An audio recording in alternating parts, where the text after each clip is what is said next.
What's up, everybody? I am Luke from the Master Sword Valley. Welcome back to more of The Legend of Zelda Spirit Tracks. In the last episode, we got to the Ocean Temple here, and we got the whip, the freaking awesome whip. This kind of also started the tradition of Link just utilizing the mid-boss item as the own dungeon item. Started in this game, it started in Twilight Princess, so this Link carried that onward. Yes. Anyway, in this episode, we are going to continue our way through said Ocean Temple here. Now, unfortunately, I don't quite remember all the ins and outs of this place right here to remember which way to go. I mean, there were basically 4 paths unlocked for us after defeating the mid-boss here, and we went back down and backtracked. So I'm trying to remember everything, all that's here. 3 handles sit before you. Pull the one furthest from your grasp. Okay, so pull the furthest one from your grasp.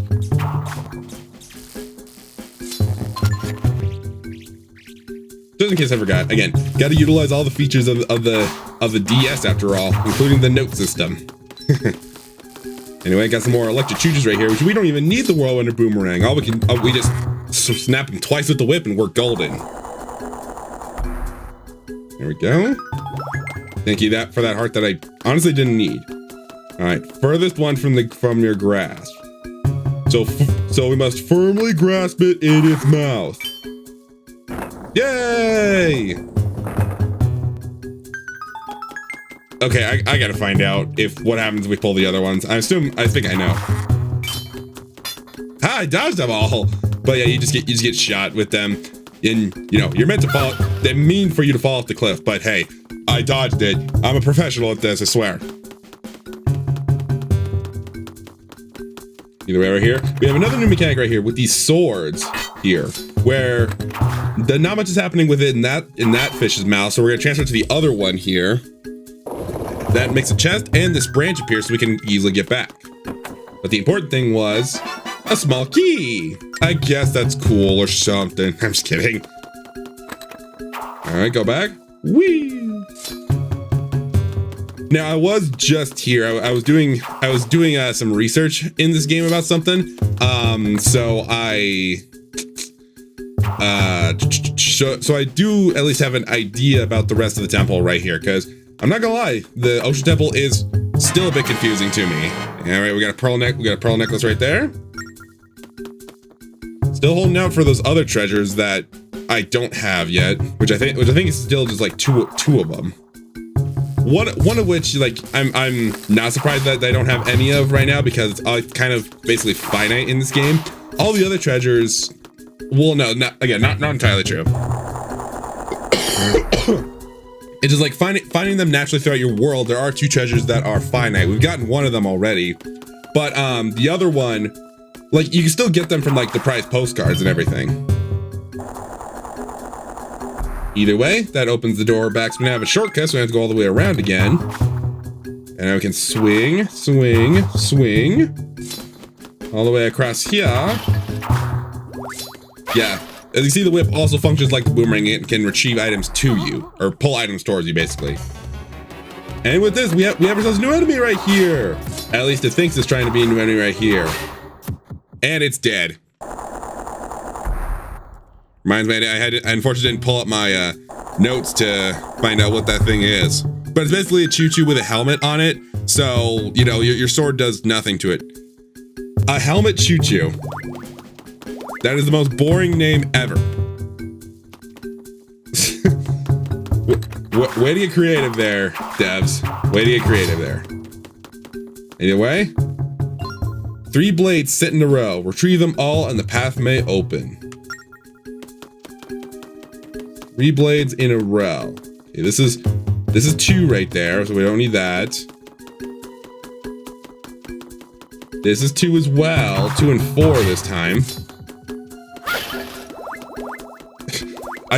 I like it almost comes off as cute. Oh hey, Snapper! Yeah, I don't know if I mentioned it before, but like the mid-bosses in this game are pretty much downgraded to regular enemies super quick. As you can see, we're already fighting Snapper here, and we already have one of his whips to gain the upper edge against him.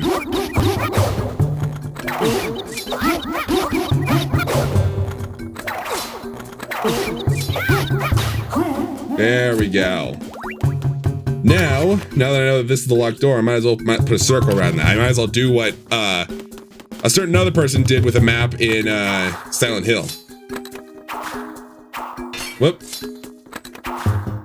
There we go. I don't quite remember the entirety of the solution there. But basically here, we want to retrieve all the blades from these fish's mouth. And that gives us these branches, so now we can cross this big gap. Excuse me, I'm unfortunately still coming down with a sickness, sadly. Oh, what do you think you're doing, buddy? Before we go to those branches, though, we're going to want to use this propeller right here. Will basically ferry us across as long as we hold on with our whip here.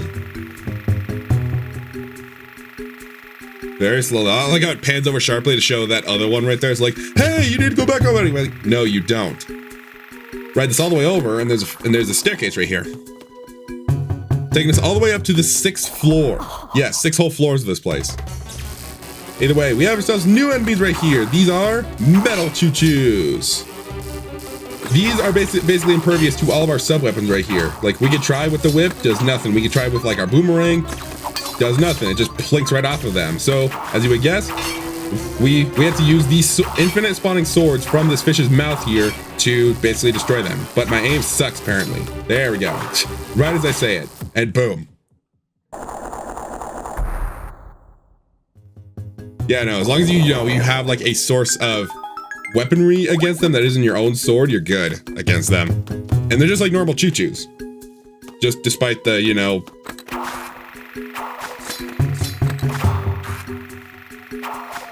despite the metalness around them and the invincibleness as well.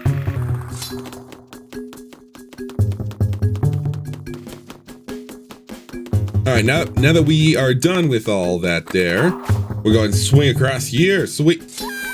Link. I know you can like, when you're like at the backswing, you can like basically just tap in the general direction of the branch to whip to the next one. That's like the trick that I've been using to get across them a little quicker. Either way, we got some more branches. We can once again embrace our Indiana Jones and whee! Now hitting this will get that branch out so we can easily return there. That sharp drop kind of locked us in place here. What do you think you're doing, bruh? What do you think you're doing, bruh? Either way, get over here, boom. There. Thank you for your infinite supply of mouth swords. That sounded really wrong. Either way, going across here again, we get running into a lot of these thorns right here. It's certainly interesting. Like, who in the world is making all of these? We don't know yet. But either way, they were guarding the treasure for a Rudo crown. Not too bad. How many of those do I have? Because I think I will need a bunch of those. Oh, I only have one of them. And yeah, sure enough, I'm missing two treasures. The other treasure, I think I got distracted when I was talking about this. The other treasure, I'm surprised that I have not gotten any of, considering that it's like it's almost as common as one of the other treasures that we've already gotten. If you played the game, you know what I'm talking about. Ha! Killed you off screen. Either way, this branch reveals that we get a small key. Thank you. Go back. Whee! Hopefully I don't get spit all over this. Remember the placement of the blades. That knowledge will be useful in another similar room. Okay. So we have 1, 2, and 4 open with 3 and 5 closed with having swords with mouth. So we'll go open, open, closed, open, closed. Okay, so that's this pattern of blades. I almost said this pattern of blaze like we're talking Sonic or something. Yeah, that's never a bad thing. Blaze is always, a fan favorite character. Anyway, we got once again 3 and 5 in this one. This one is completely empty.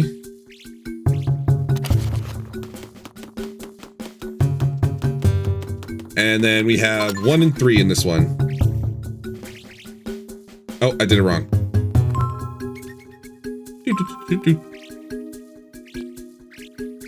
There we go. Okay, I'm sure you can guess where we gotta go input this. Let's head back down to the lower floor. All right, so back here on the lower floor, we can look at the floor above us right here to see our nodes. 3 and 5 on this side and the other side right over there. So we'll leave this one intact. We'll grab this one over here. We'll put it in that thing's mouth as a placeholder, because if we like throw it away, it breaks it and it just like spawns a new one out of its mouth. All right, so this one is also 3 and 5. So we will do it like this. Very nice. This one was completely empty there. So get rid of you, get rid of you, get rid of you. There we go. It's the same puzzle that we had to use to open up the door, I think it was. I already forgot. And then this one was 1 and 3. That opens up the door. Over on that side right there, luckily we have ourselves the key that we can use to slot right into place here. Because I remembered. Hooray! Let's go ahead and delete that circle now that the door is unlocked. Get you. Perfect. Okay. Let's go ahead and swing. Perfect. Now we're on this side, going into the 6th floor where we saw that key. That key of boss.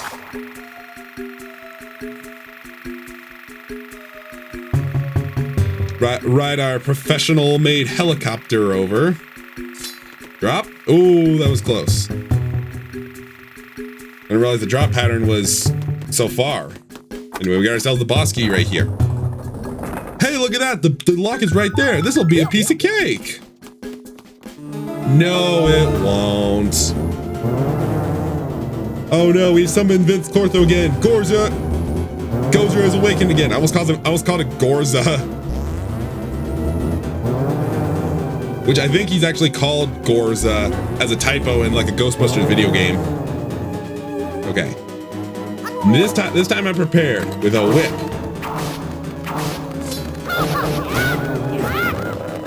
No, no, no.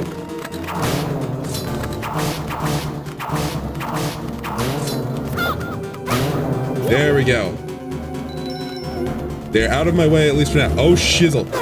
No, no, no, no! God dang it.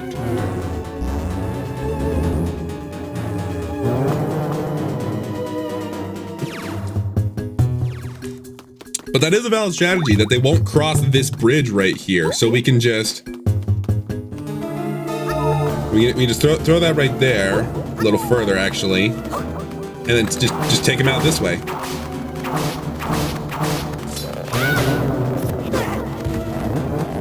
Dude, you're not... How did you grab that? Wow, I'm doing bad at this. I'm coming for you. I'm coming after you. Yeah, they just keep respawning here. Gimme? No, you don't. No, you don't. No, you don't. Throw it in. Throw it in. Throw it in. Link, throw it in. You could totally throw it up those stairs. Like, you're scaring the hell out of me.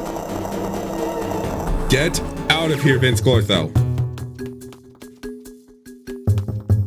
Okay. Oh, we made it. Floor 7. Yeah. 7 whole floors of this place right here. And in fact, there's even more. Here. Swing across. Get one last practice use for the whip here. Same with that, and step into the blue light to return to the temple entrance. There's our warp. But I say... Actually, I'm gonna go and save. Let's go up.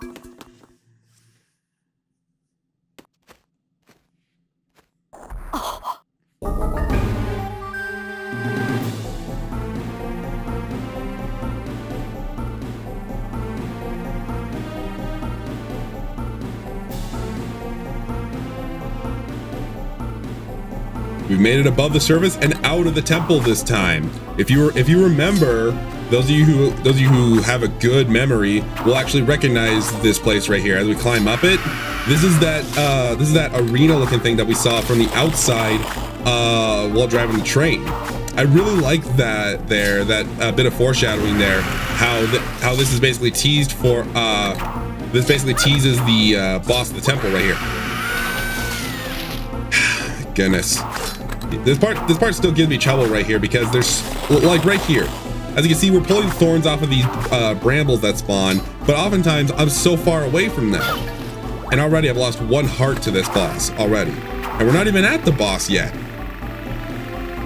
This is where things are starting to get tricky, in my opinion.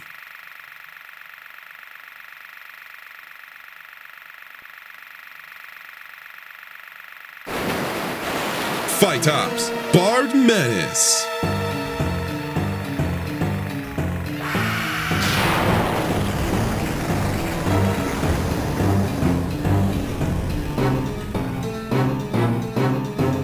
Don't get me wrong, again, the setting for this boss fight is really cool, and when we see the mechanic right here, which is once again utilizing the boss pieces of the boss to defeat it right here, it's basically reminiscent of the other one, sure, but I still like that mechanic right there. This boss though is just kind of annoying, really. But it's kind of in a fun way, really, right here. So as you can see, it has a ton of brambles right here that's gonna attack us with, including those ones that slam down on you. Those ones are tricky to dodge, I will say. I've had a lot of trouble dodging those in the past. I've gotten better, of course. You also have its little poison blotches right there that can also be a little tricky to dodge. It's almost like a cannon shooting those out, like artillery style or something. What? Seriously? Just okay? Sure, Phytops. Just 1 jump attack, sure. Because oftentimes these brambles know when to strike, and they can hit you like when you're at the edge of the platform there. I guess the idea is that they try and like trick you into thinking that like, nope. They trick you into thinking that like they can't get you at the edge, but in fact they can. Right there. Knocked me off already. Get you, hit you right in the eye. It's always eyes with these bosses right here. And they're giving us projectiles after all, so it makes sense that it has to be an eye. Whoop. Whoop. Ah. See? Right there. There was no way in hell that hit me. Get you. Go. Good. As you can see as well, those hitting the poison around its eye and knocking me off again can give you hearts should you use up all the pots. Go, dude! Oh my goodness! Give me your thorn and die. Now you shall 1 jump attack. Are you serious? Well, we still beat it. And again, I like how this monster has been here, like holding, like basically being the evil that's holding back the seal on this temple right here. But I like how the clouds formed like right when we got up to this boss fight right here. I think it would have been a nice detail if we saw like some storm clouds around the arena from the overworld, but that would have just been too obvious that would have been where the boss was.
Way to go! You did it, Link! And there's the tracks back to the tower from the Ocean Realm.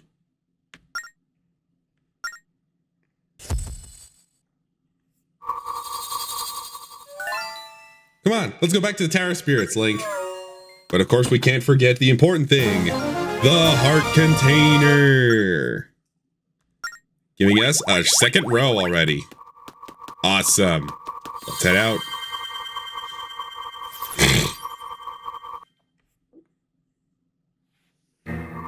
All right. So with that, we are going to go and call things right here. So next time on the Legend of Zelda Spirit Tracks, we are not heading to the Tower of Spirits. Instead, we have a whole roundup of goodies to get with our frickin' awesome whip, but also the fact that we have can we get and take passengers now. All right. See you guys then.